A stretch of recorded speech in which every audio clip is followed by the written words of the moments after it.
요즘 이런 종류의 영상이 인기라고 합니다. 음식 사진과 미니어처, 디오라마 스타일이죠.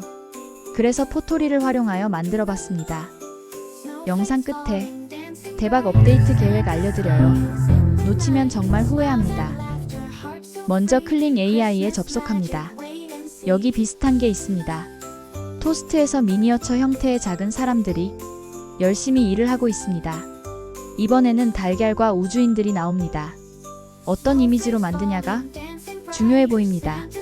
이번에는 피자입니다. 어떠세요? 귀엽죠? 우리도 한번 만들어 보겠습니다. 위 영상에서 적당한 이미지를 하나 캡처했습니다. 미드저니 디스크라이브 기능이 업데이트되었죠? 이렇게 이미지를 업로드하면 프롬프트 4개를 만들어줍니다. 정말 강력한 기능이에요. 하지만 포토리에서 CSV를 만드는 것과 다른 점이 있다면 세부사항을 변형하기가 쉽지 않다는 것이죠.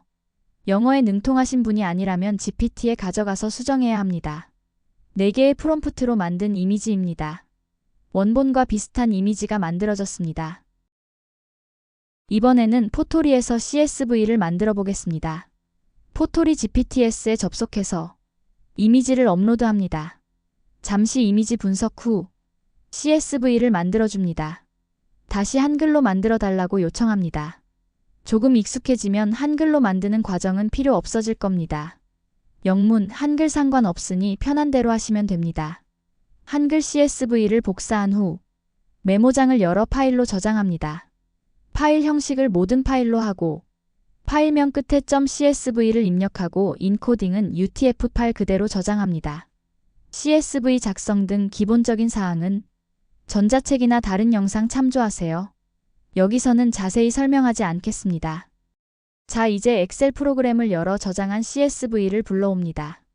각 항목을 살펴보면서 필요한 부분만 수정하면 됩니다. 101번. 아트 스타일에 포토리얼리스틱 추가하겠습니다. 사실적 표현이 중요한 것 같아서요. 이때 프롬프트 추가를 클릭해야 합니다.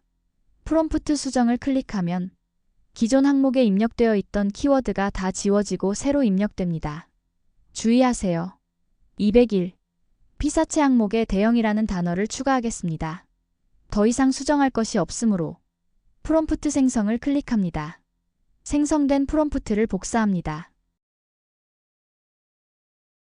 다시 미드저니로 와서 복사한 프롬프트를 붙여 넣습니다. 제가 엑셀에서 화면 비율을 16대 9로 수정을 안 했네요. 원본 이미지 크기대로 9대 16 이미지를 만드셔도 됩니다. 다만 저는 롱폼 영상 크기에 맞춰야 하므로 16대 9로 수정해야 합니다. 잠시 후 4장의 이미지가 만들어집니다. 역시 비슷한 이미지가 만들어졌습니다. 디스크라이브로 만든 것보다 오히려 구도, 조명 등 더 나아 보입니다. 이제 본격적으로 세부사항 수정을 해보겠습니다. 211. 상세묘사 항목에 토마토를 끌어올리는 크레인. 치즈가루가 눈꽃처럼 바이든. 날리는 입니다. 이렇게 수정을 하고 306.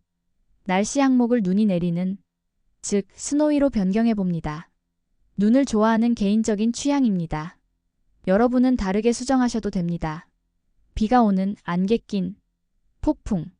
이렇게 수정하면 어떤 이미지가 나올지 궁금하긴 합니다. 한번 시도해보세요. 재미있기도 하지만 그래야 실력이 늡니다. 수정을 한 후 프롬프트 생성을 클릭합니다. 프롬프트가 만들어지면 복사해서 다시 미드저니로 갑니다. 이번에도 화면 비율 수정을 안 했네요. 머리가 나쁘면 손발이 고생입니다. 잠시 후 이미지가 만들어집니다. 토마토를 끌어올리는 모습은 잘 표현이 되었지만 눈이 내리는 모습은 표현이 되질 않았네요.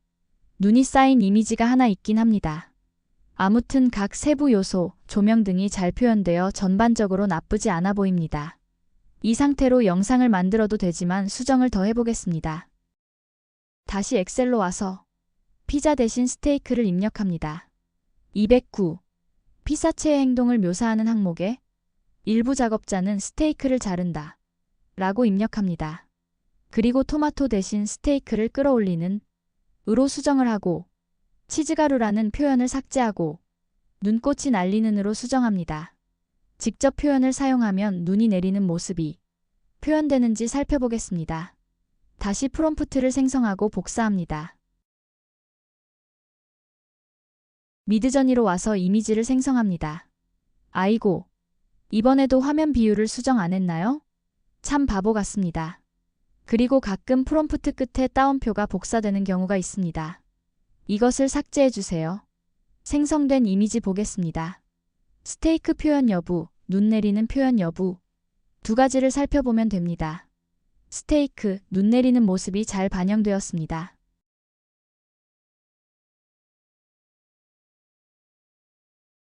자, 이제 마지막 수정을 하고 영상을 만들겠습니다. 이번에는 치즈 그라탕입니다.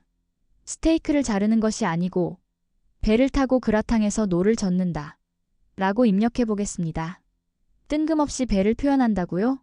라고 지레하실 수 있겠지만 잘 표현이 안 될 거라 생각하지만 재미있는 상상을 하고 시도를 해보는 것이죠. 조금 더 따뜻한 톤으로 표현하기 위해 307 자연광원 항목의 화덕 불빛이라고 입력을 합니다. 이제 또 어디를 수정해 볼까요? 그렇죠.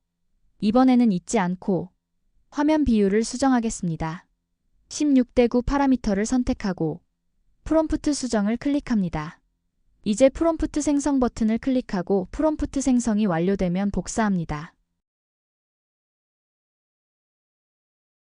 다시 미드저니로 가서 마지막 이미지를 생성해 보겠습니다. 이번에는 그라탕 표현의 느낌과 배를 타고 노젓는 모습에 대해 살펴보면 됩니다. 제가 좋아하는 그라탕 표현이 잘 된 것 같습니다. 완벽하지는 않지만 작은 배도 표현이 되었습니다. 이렇듯 포토리를 사용하면 원하는 방향으로 매우 쉽게 이미지를 수정할 수 있습니다. 또한 이미지는 CSV 파일로 저장되어 관리될 수 있습니다. 자, 이제 지금까지 생성한 이미지로 만든 영상을 감상해 보시죠. 영상 감상하기 전에 대박 업데이트 계획 먼저 알려드리겠습니다. 첫 번째, 음식 사진 포토리를 업데이트합니다. 전 세계의 음식 사진을 전문적으로 만드는 포토리입니다. 두 번째로, 음악 포토리입니다. 이미지를 만드신 후 해당 이미지에 어울리는 음악 프롬프트를 만들어주는 프레임워크를 업데이트합니다. 음악 역시 CSV 데이터로 관리됩니다. 음악은 수노에서 생성합니다. 이 영상에서 사용한 음악도 수노에서 만든 음악입니다. 저작권 걱정이 전혀 없으며 음악 선택하느라 시간을 보낼 필요도 없습니다. 음식 사진, 음악 프레임워크가 적용된 포토리는 2월 내에 업데이트됩니다. 기존 포토리 사용자는 무상으로 사용이 가능합니다. 업데이트가 완료된 이후에는, 즉 3월부터는 별도의 금액이 책정될 예정입니다. 이 정도면 대박 정보 아닌가요? 아무튼 최선을 다하는 포토리가 되겠습니다.